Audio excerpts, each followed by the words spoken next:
some pointers. I'll show you some of our offense. I'll show you some of the stuff that we do. Like I said, I was coaching in 1997. Really didn't know a whole lot about women's lacrosse. Actually, didn't even know women's lacrosse existed. So I just played men's lacrosse. They took my computer away from me because I guess it's back there now. So I'm going to try to do this the best that I can. So we're not going to get to see all there's some video clips that I didn't know that I thought I had control, but we'll get through this so you guys have fun one. I guess it's not. Can we flip to the next slide, please? Oh, flip. Great. 1997. Do you guys remember that? What happened in 1997? Who was coaching in 1997? Anybody? Nobody. Okay. Who was playing in 1997? Okay. So the people playing in 1997. Tell me something significant in 1997. What was happening, Joe? No goggles. No goggles. What else? Anybody else? What else? No hard boundaries. No hard boundaries? So no hard boundaries. You guys understand what that means? Yeah. So when we were coaching, I was like, let's find the biggest field possible and just tell the kids, just run until they tell you to come back. Right? Because that's what the officials did. They blow their whistle, they tell you to come back, you'd walk back in. And so literally it was just about fast kids running around. You didn't even have to use your right or left hand. Tell me the last significant thing about 1997. What didn't exist then? Anybody else in the room? Wooden sticks. Okay, wooden sticks, but even more significant to the game now. Offside. Offsides, right? It wasn't 7-on-7. Okay, it was everybody. And everybody run down. I mean, think about this. Could you imagine every single player on your team running and playing offense? What a disaster. That was a disaster. Like, how do you coach this? Is there like a set for like 12-on-12? So that was really interesting. So 1997, can you just click this little clip that I have? In 1997, this is what was happening. Hopefully the music will come up. Maybe? No? Yeah, it's coming. Did you hear the music? Well, these are some of the things. You can't hear the music, but it has some great Backstreet Boys. There's some good things happening. Jurassic Park came out. Oh, there it is. Right? So this is 97. Now there's a new Jurassic Park coming out. So, get Spice Girls, they're hot. Right? You guys all have this on your iPod. I showed my wife in the back. I'm like, hey, remember 1997? How great was this? But this is the first year I started coaching. So kind of just a little funny thing. All right, so if we can go to the next slide. So building your offense, right? So we want to talk about how to build an offense, how to figure out what, because each one of you guys have a different type of player on your team. In college, we're lucky enough to say if we need a lefty, we'll just go out and recruit a lefty.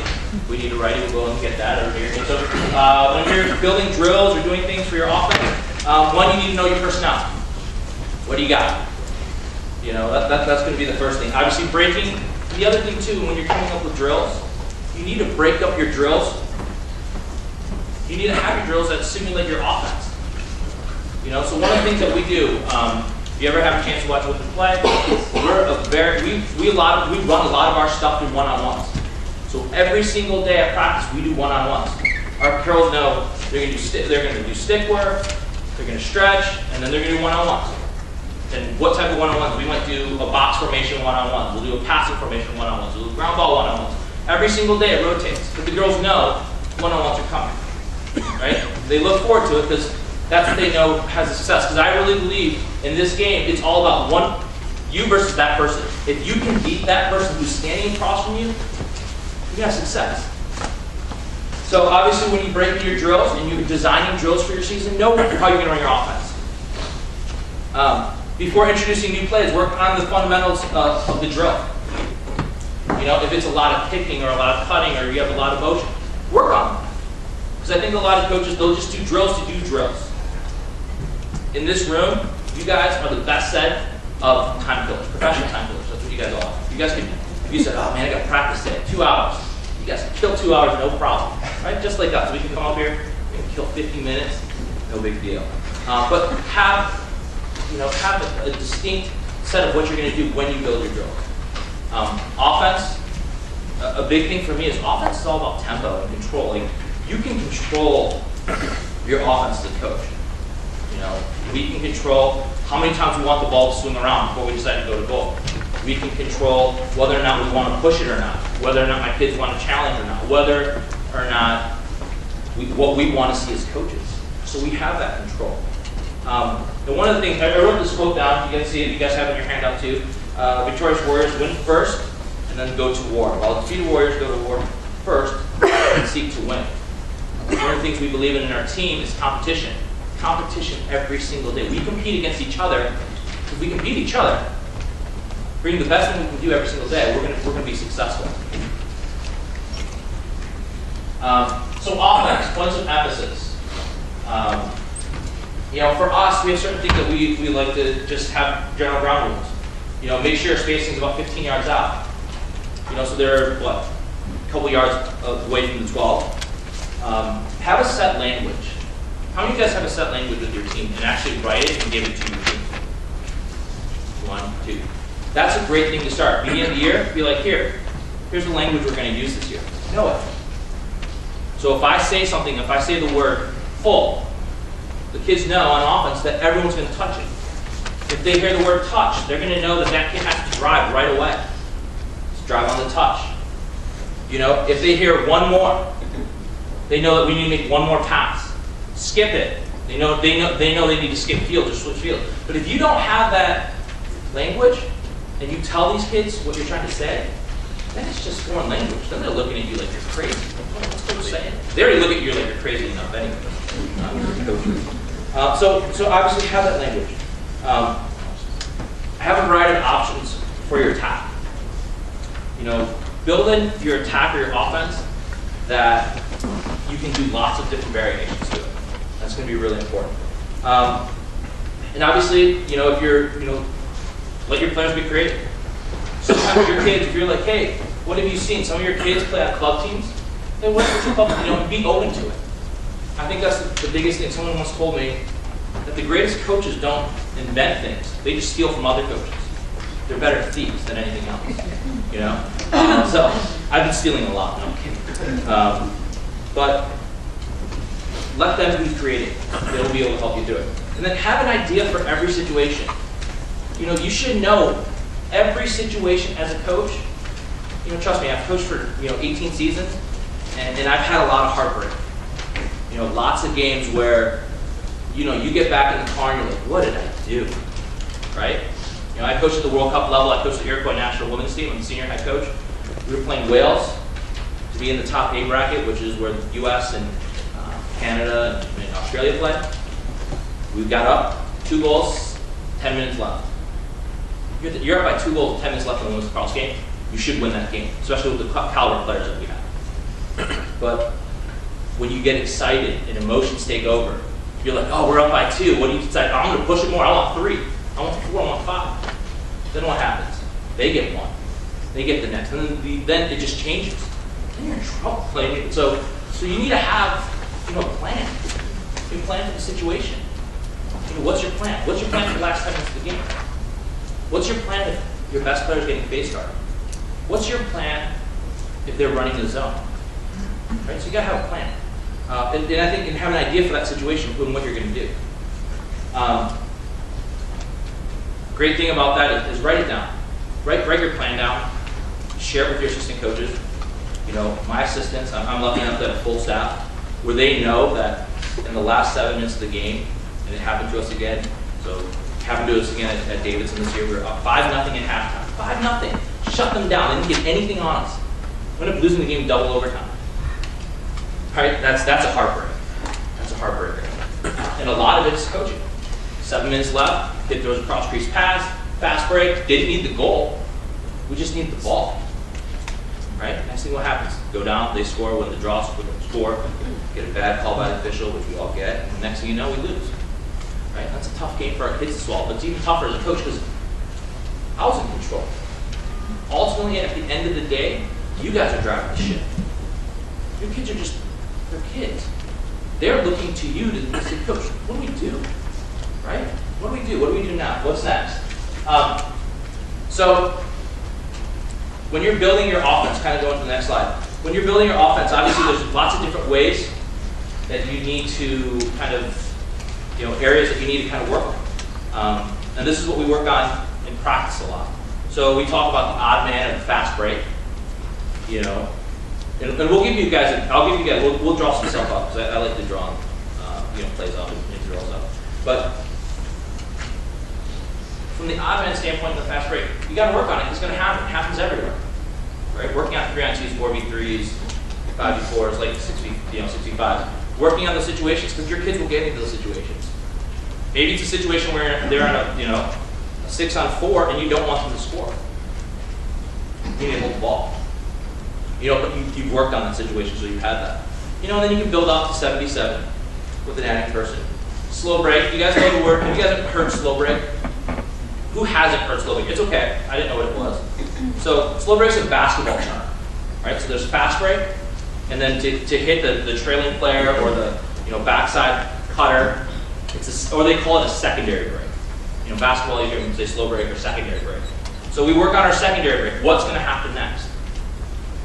So like we get into the offense, we look to push it. If we don't have it, then we get into a secondary break. And then we'll have certain plays. Secondary break is always looking for a trailing cutter or a second cutter, and we'll show you guys that because we do lucky enough to have the film here, so we can show you guys that. And then obviously your settled stuff. You guys are coaching, like I said, high school. And I've coached high school for a really long time. You're lucky if you have 7 players who can catch and pass with a break, right? You're playing 7-on-7, you're like, whoa, you've got 4 really good players, 3 just okay. So we got to hide the 3, right? So you got to figure out how to make them feel like they're doing something, but you got to kind of hide them a little bit. Sometimes you only got to hide 1. We get lucky, like I used to coach Division 2 lacrosse, and we only had to hide 2. I got to Division 1, I'm like, oh sweet, I don't hide anybody. When they were freshmen, like where Eve is right now, I'm like, oh boy, I got to hide a couple still. But you have to figure out what offenses work for you and know your person. Like I said from the beginning, know your personnel, know what they're going to do.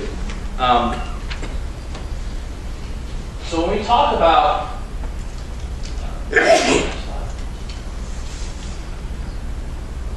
oh, there we go. Man down situations. Building up is really important. Having your kids know what you guys want. Like knowing what you want in a fast break. It's important to stay, like it says in the slide, important to stay spread out, move the ball. The ball should be doing the work, not the players.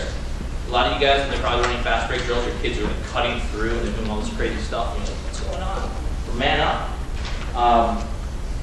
But again, it's that certain language that your kids need to know. What you want to happen. So when you're doing man up, man down, or man up situations or fast break situations, understand what your players should do. Just general rule of thumb: anytime you're man up, don't send the kid behind. You guys all probably have heard that, right? Yes, no, maybe. Some people shake their head like, yeah. Don't send your kid behind. You want to keep that man up advantage. The minute your kid goes behind goal line extended, you are no longer man up. The defense is trying to do, you got to understand what the defense is trying to do. The defense, if they're man down, they're playing space, right? So they're not worried about essentially the players, but the players in that space. So you guys have to understand what they're going to do. So when you talk about man up, man down, or man up situations, or player up situations, when you're doing fast break stuff, you want to give them a shape. You want to give them, like we talk about shapes when we're man up. So when we're man up, we start 3v2, be the first shape, so we go triangle, right? Is what we do, depending on the situation. The next one we go into, when we go 4v3, we go into a box, right? Depending if the team pressures us everywhere, they follow us behind, we might go into a diamond, right? When we go into 5v4, we'll go into a dice, so we'll stick one kid in the middle, because that allows them not to slide from the middle, so someone has to respect them. When we go to 6v5, we put 2 in the middle.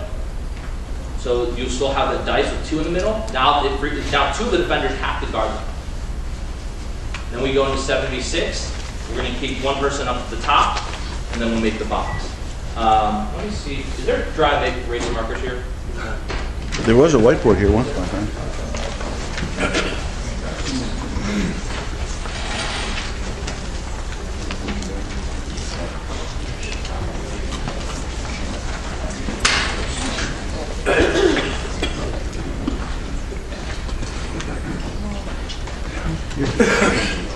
It's all good. So if you guys can't see, I'll move in a little bit. So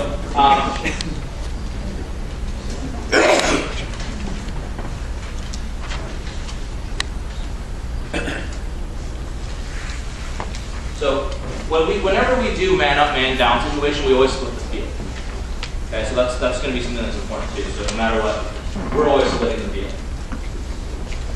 So if you're going 3v2, right? We're can say diamond, or I'm saying triangle. Right, so 2 low, 1 high. Real simple. We go to 4v3. Just box. Right? 5v4. Stick that kid in the middle. Whoever that might be. 6v4, we're sticking 2 in the middle. 7, this is kind of what we look like. Just to give you an idea. When we go man up, man down. When we get kind of into the drill setting, we do a lot of drills that will build up. So they'll build up. Go to the next slide. So we'll build up from 1v1. So we do a drill. This is probably my favorite drill that we do. I'll just diagram it out for you guys. We call it, it's a build-up drill. The way it starts, we have a line of defenders on this side.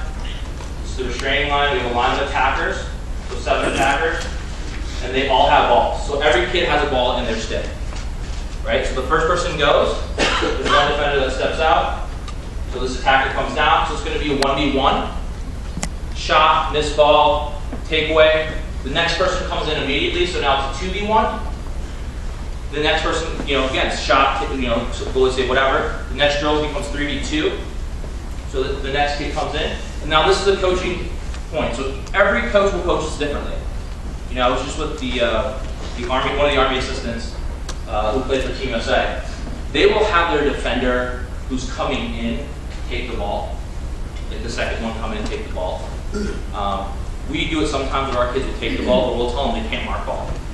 But if they do it, this kid's approaching to find the weak ball. So then you keep building up. And I'll tell you this, if you do this drill, one of the coaching tips I tell our kids is that, and I think there's some coaches who, I did a coaching clinic last weekend, a live on field coaching clinic, is that when you guys do a drill, like this is build up, your kids will only use this portion of the field for some strange reason. They'll just use a small little box. And one of the things that we have to tell our kids every single day is get wider, get wider, get wider, get wider. Right? Even if you're in a 3-on-2, if you're in a 4v3, if you're in a 5v4, you gotta get wider. And that's gonna be the biggest. So this is a drill that we'll do, that we'll build up. Our kids love this drill.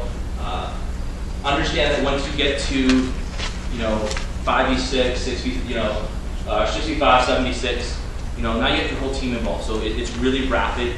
Half field drill, really rapid. One of the things that we like to do too is keep statistics. We know man up in the country, you want to be like 60%. That's like the average is 60%. So we tell our kids we want to get we tell our kids we always want to get 5 goals, 5 or 6 goals on the attack side. But we take a lot of pride in our man down defense. So we tell our defenders like they get 3. So they're fighting against each other. So kind of understanding that. So you just split your middies up however you want to do it. Again, this is a great drill that we do. The next drill that we do is we call it 3v2 West Jenny. And this is kind of you do this on a short field. So however you decide to, however well conditioned your team is, you can do this where, let's just say this is the 50. And you just stick the other goal cage here if you have 2 goalies. We'll just say black, white. So you start with 3 white attackers. They go down and play 3v2 this way. They'll take a shot. Whoever takes the shot is out. So let's just say this person isn't taking a shot. These 2 will drop in, play defense. 3 new blacks will come in. To start it, the goalie will clear it. And it's a continuous 3v2. You guys get it? Makes sense? Continuous 3v2. One of the things that we tell our kids is what ends up happening is the goalie will outlet it. If we don't want you guys have probably told you guys don't ever throw it in the middle of the field, right? Everyone simple clearing stuff. So we tell our goalie the same thing. They kick it to the wing, and when they kick it to the wing, what ends up happening is that they'll stay on the wing, right? But we want to get the kid to the middle. So we always want to try to attack the middle. So coaching tip is you need to tell your kids, like, get to the middle of the ball, get to the middle of the field, get to the middle of the field. That's really important on any type of transition. Is get the ball to the middle of the field. So that's 32 West Shank. 32 wing. This is a great drill for recognition for your team. Again, just split the field up in half.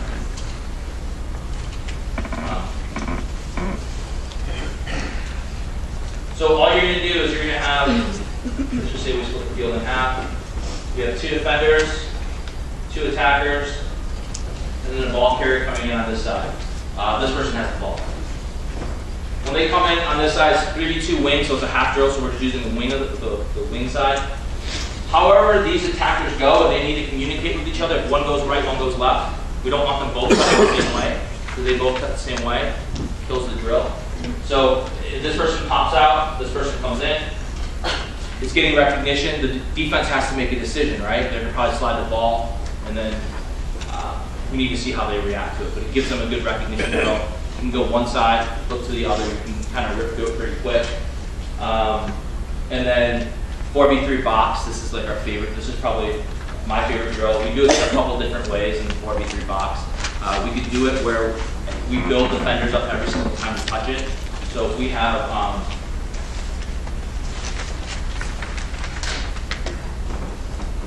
So if we have 4 attackers, we have like a line of defenders. We can do it different ways. So if this is our starting point where we want it, every time they rotate the box, we send another defender in. They're always approaching. They're always working on space. So it could be 1v4. First whistle starts the drill. Second whistle tells them this is when we do it. Second whistle tells them when to shoot. So when we do a build up like this. So we call it, this is just 4v3 build up. So we'll go, and we can build it up so it's man up or man down. Does that make sense? So you can go 4v3, you can do 4v5, 4v6 to give your offense a little bit more pressure. But just kind of understanding that that's a drill we do. Another 4v3 drill, one of the drills that we do in the beginning of the year to make sure our kids are just know everything that we're going to have. We'll do just a regular 4v3. Start the ball here. Defender, defender, defender.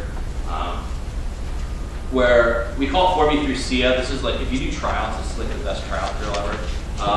This kid, so we always work on, so the SIA part is, if you make a mistake in this drill, like they've got to run up to the other end line and then get to the back of the line. So you literally have everybody else attacking defenders just standing off to the side. So on the attack side, we want our kids to understand what? Use your outside hand. It's really important, right? So if this person is throwing the pass to this person here, what hand pass should it be? Anybody? Right? Right. This person should be catching it with what? Left. So for some reason, if you don't have a lefty down here and you have a righty, what do? Keep it in their right. So if that kid keeps in their right, we're like, see ya, gotta go. Okay, the next person. So our kids, we're really, we help. We do it with the defense too. So if they miss a slide, it's like see ya. So one kid misses it, the 2 other ones go. We'll tell them see ya. They'll go. If you have extra goalies, if you have 1 or 2 goalies, they get scored on. See ya. Them go too. So we call it 4v3 see ya. It's kind of a fun drill. The worst is if a kid gets in there and they throw one pass and they miss it and they've been waiting. Just like, oh, like you see it, it's so mad. But this just kind of gives them. This is a good drill to see. Are the kids recognizing? Right, left. Are they recognizing, what to do, where to see it? One of the biggest things that I had it on the last slide, it was underlined. It said one of the biggest problems that I think most kids have while they're playing lacrosse, and they just don't understand the concept of man up, is that you don't want to throw the pass to a marked player. You guys understand what I'm saying? Okay. You always tell your kid to pass it to the open player, right? So open and unmarked. Are those 2 different things? You guys think those are 2 different things? Open and unmarked. What do you guys think? Yeah? So our kids, being division 1 cross players, can catch a pass, right-handed, left-handed. They can catch a pass if this is the person, the whiteboard, and I'm standing here with my right hand up, and I receive a pass from you guys. They know they can catch it with the person standing here. Our kids will think that this person is open. So for some reason, we're man up, our kid brings the ball down, and they want to throw it here. That kid was open, coach, that kid's open. And that lefty down there is really, our lefty down there is really good, right? So they want to kick it to her quick. That's the incorrect pass. Kids don't know, they're like, well, coach, she's open. So I was like, man, and I started thinking about it, I'm like, open. I'm like, well, you're all open. You guys are always all open. Make your man up.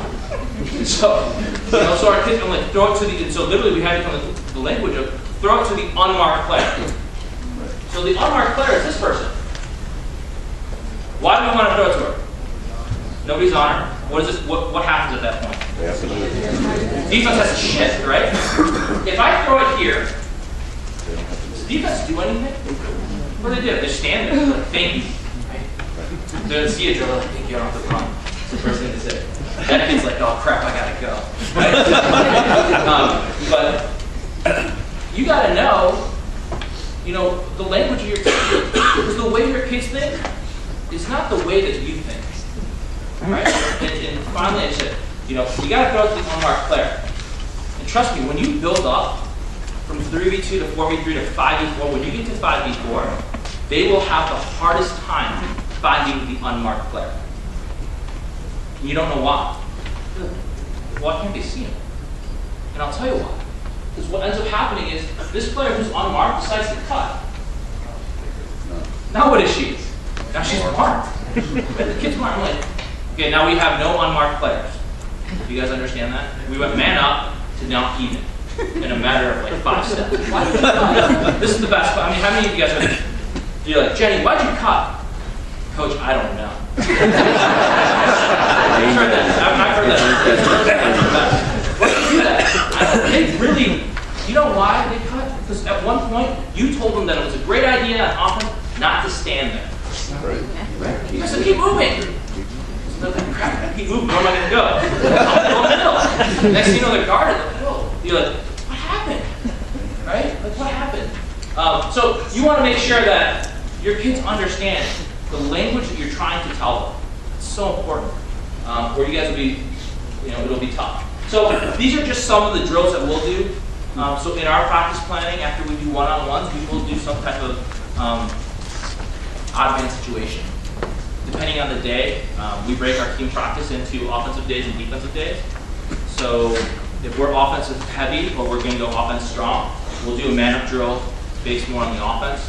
I'll focus more on the offensive stuff. Obviously, if you're a head coach, people always ask me this all the time. I'm lucky enough to have a bunch of really good assistants where I can focus in on the very large picture, like the drill standpoint, where my assistants are focusing. So if you're a head coach, what you should be focusing is on the flow of the drill. How's the drill going? If you're an assistant coach in this room, you should be focusing on technique. And so your job is to make sure that that kid are they catching it correctly? Are they dodging correctly? Are their hands in the right position? Are their elbows off their body? Kind of all that stuff. That's, I was an assistant coach for a really long time, and that's what you have to do to be a great assistant, is to do the dirty work. If you're the head coach, guide them, tell them what you need, but most of the time, you need to make sure that you're looking at the overall view of the drill. And understanding, is it offensive important or defensive important? I mean, it's not to discredit one of the things that you're going to do, but just kind of understand that. And then from there, we'll go into some even drills. So this is important. So when we build, you want to build drills that simulate your offense. Do you guys understand that? So if you're going to run a drill, if you want to run a diamond-based offense, right? You might set your kids up attack-wise. Sorry for all the lines.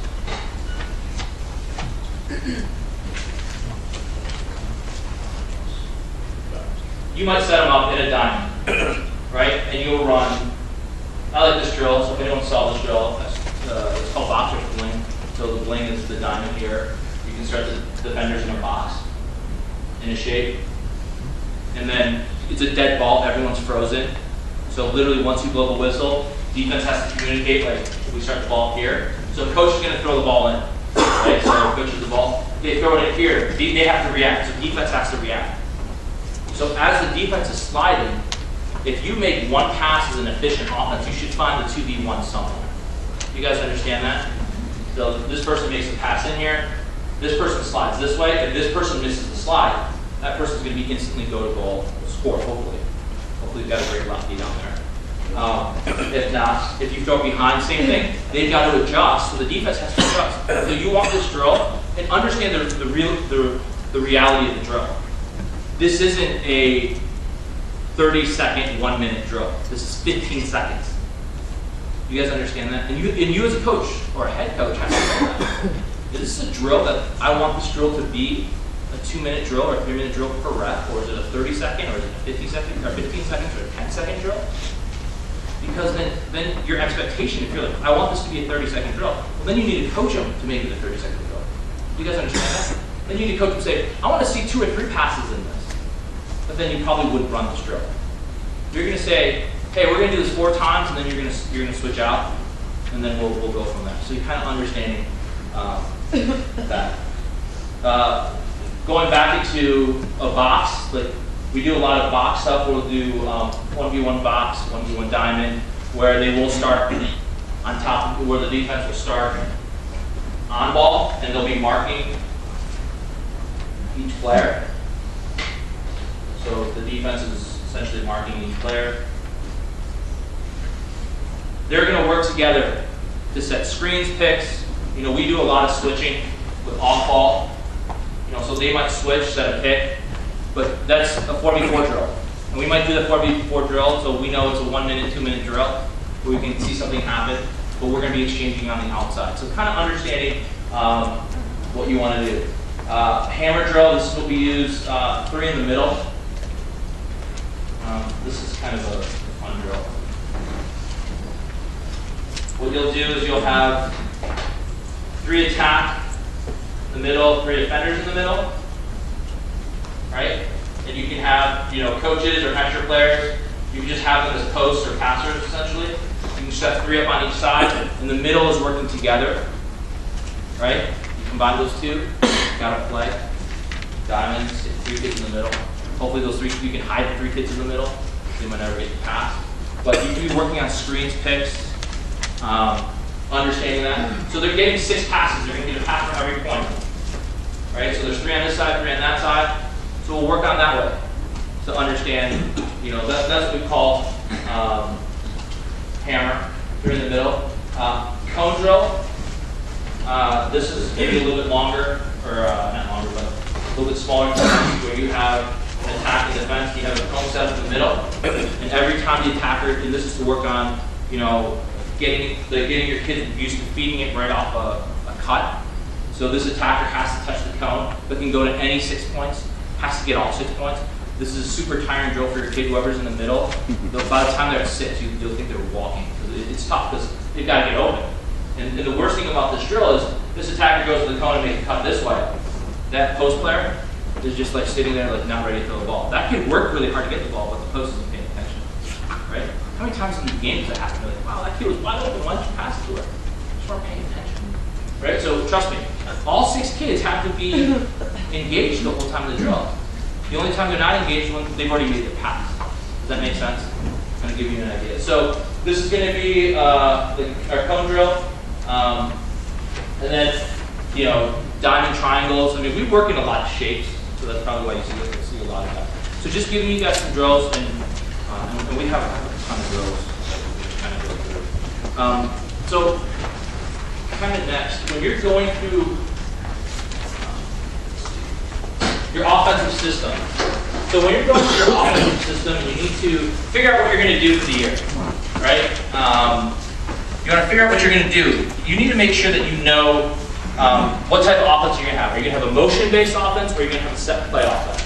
So obviously your difference in your motion-based is just a pattern, simple pattern. If you guys want to write this down, it's probably the easiest pattern in the world. Just pass. So if you pass the ball, cut away, challenge. Challenge that open space. Simple motion. So I'll draw it for you guys real quick. We'll change colors so there's so much over here. So if you have, we'll just start here. This person has the ball. If they pass it, we're going to tell them to do what? What did I say? Cut away. This is cut away. Doesn't matter where they go. They just got to cut away. Right? What did I tell this person to do? What was the next word we said? Challenge. Pass, cut away, challenge. Challenge into the spot that the person you just got the ball from. Simple motion.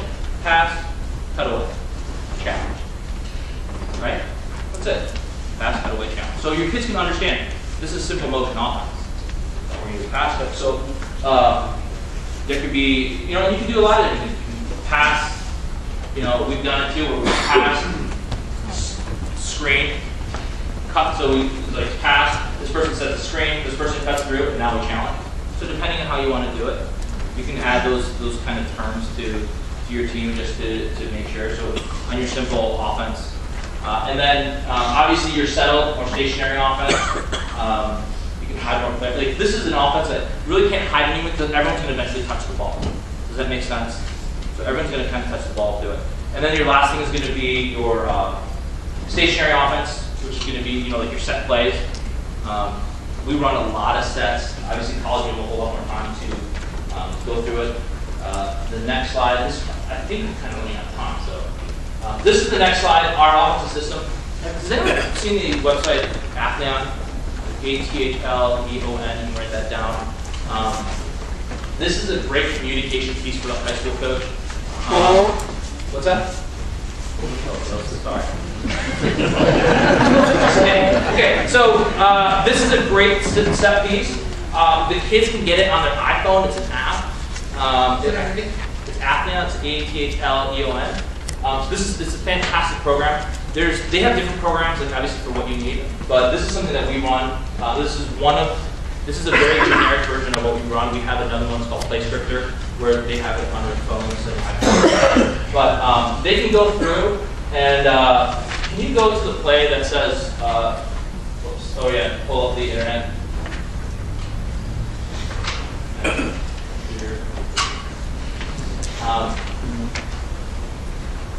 Can you get onto the computer? There we go. So you can get on. This is what the actual web version looks like. I just took a screenshot of it. So let's talk. We'll go with Liberty Rover, which is that one right there, and go to View. So when you go into this, you can design your own plays. Your kids can have them. So this is Liberty Rover. We start with a MIDI up top. This is a pretty cool offense. So this is a motion-based offense. The three MIDIs, you see them right here. They work together, so they're in a triangle. Our attack is in kind of a circular pattern.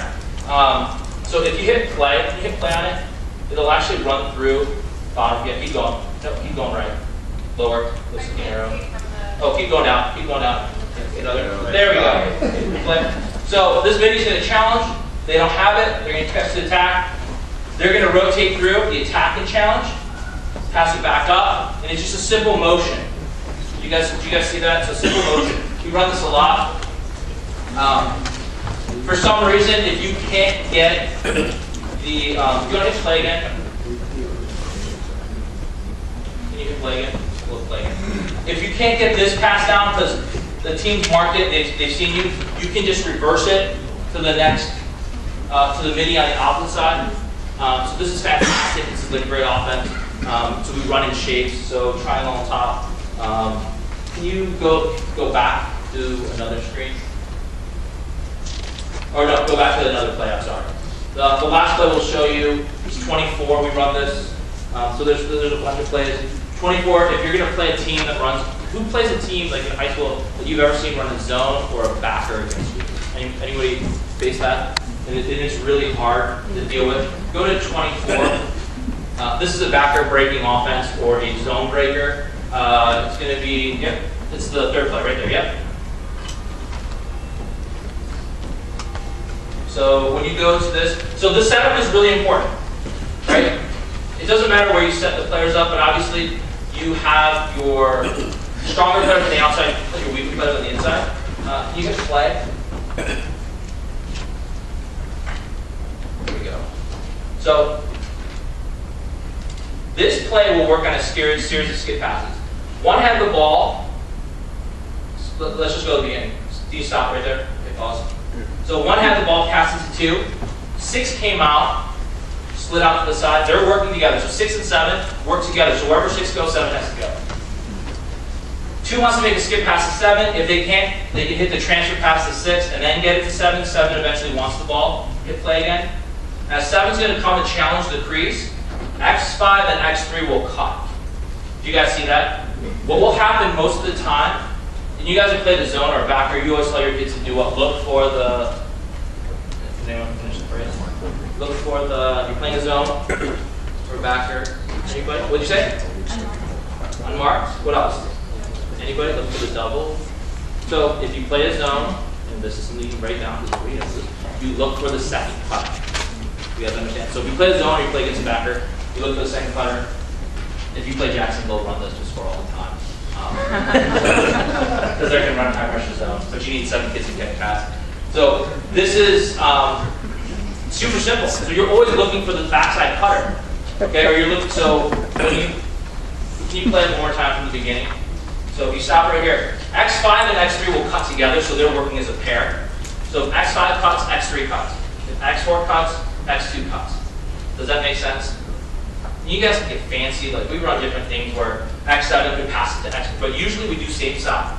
So if X7 gets the ball and challenges righty up, because most likely you'll have righty up crease attacker, X5, X3 will most likely be open. If they're not open, they're making a long pass to X1 who can then challenge.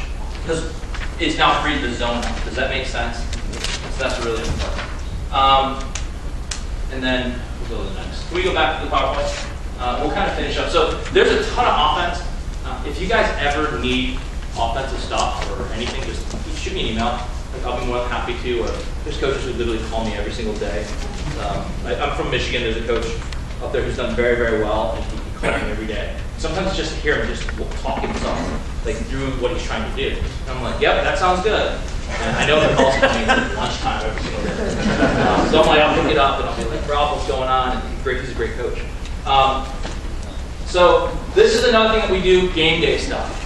So on game day stuff, remember I told you guys know each situation? So I have this on my clipboard. I know what we're playing against. If I see, because I'm one of those guys that has a million plays, right? So sometimes I can't get it out of my head when I'm in the moment. So I have to know what's going to break a zone. What's going to break, we need to be on an open set, we need to be in motion. We need to be in free play. So we need to run this. They're having trouble from behind. They can't mark us behind. We're going to run this set of plays with these set calls. We can then tackle from the wing. Like we played Ohio State last year, and we knew from the wing they had a tough time guarding us. But if we attacked from the top, we were dead. So we ran a ton of stuff from the wing. You know, so kind of understanding. So I have this on my clipboard, right? Actually, I don't have a clipboard all the time. If I have a clipboard, it's on the clipboard. And it's printed on there, and it's nice and colored, and it's big, so I can see it. That's really important. So just that's kind of nice to have. The last thing we do is we do a plus-minus sheet.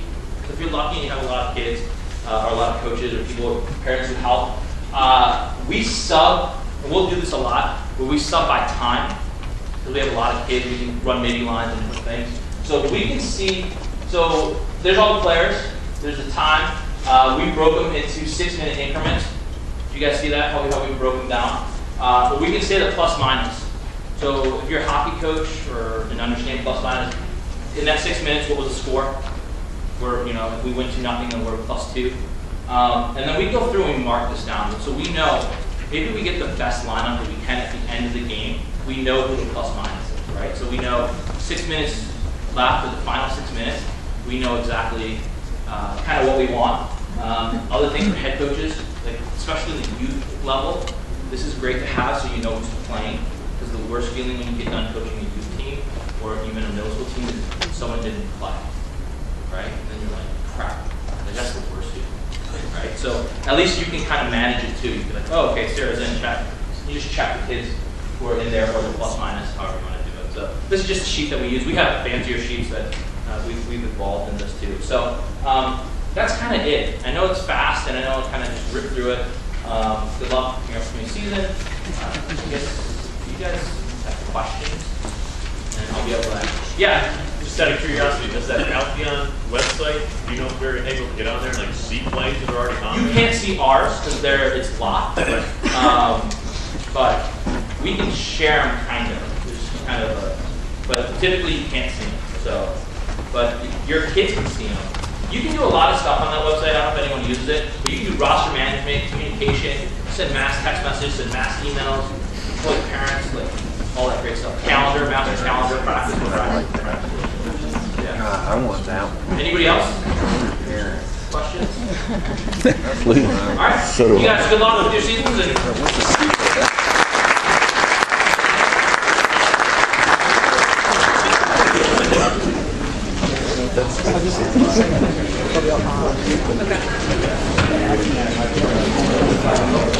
Thank you.